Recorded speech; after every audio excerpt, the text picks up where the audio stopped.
હાલ મોડર્ન યુગમાં માણસાઈ જ્યાં ભૂલાઈ રહી છે ત્યાં એક વ્યક્તિએ 30 શ્વાન સાથે ભાઈબંધી બાંધી છે।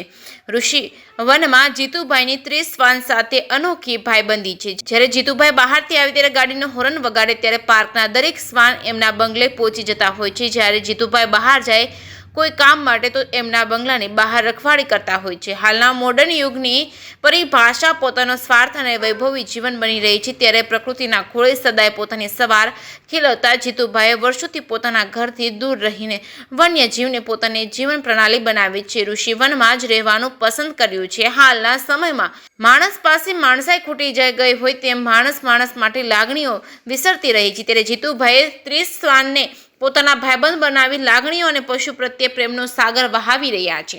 જીતુભાઈ મતે જીવનનું સાચું સુખ માત્ર પૈસા જ નથી પરંતુ પ્રકૃતિ પ્રેમ એ આ માણસને અઢળક સંપત્તિ હોવા છતાં જે માનસિક તણાવ રહ્યો હોય તેને દૂર કરે છે। માણસ પોતાનો ખોરાક છીનવીને પણ લઈ શકે છે જોકે પશુઓ માટે હાલમાં જંગલ વિસ્તારો ઘટી જતા ખોરાકનો શોધ પણ મુશ્કેલ બને છે ત્યારે આવી પરિસ્થિતિ વચ્ચે પશુઓની સેવા થઈ શકે તો એવી સેવા ઈશ્વરની સેવા કરવા બરોબર। સામાન્ય રીતે શ્વાન વન્યજીવમાં ગણતરી કરાય છે ત્યારે જીતુભાઈ સાથે જોવા મળતા શ્વાન ડોગ કદાચ માણસને પણ શરમાવે તેવી તેમને દરેક શ્વાન માટે રોટલા રોટલી મહાપ્રસાદ શીરો બિસ્કીટ જેવા ખોરાક જીતુભાઈ પોતાના હાથે આપે તો જ તે ખોરાક ખાઈ રહ્યા છે। લાગણી અને પ્રેમ દ્વારા વન્ય જીવમાં અનોખો બદલાવ આવી શકતો હોય છે। નાગરિકોએ પણ એકબીજા પ્રત્યે લાગણીઓથી જોડાવવું જોઈએ।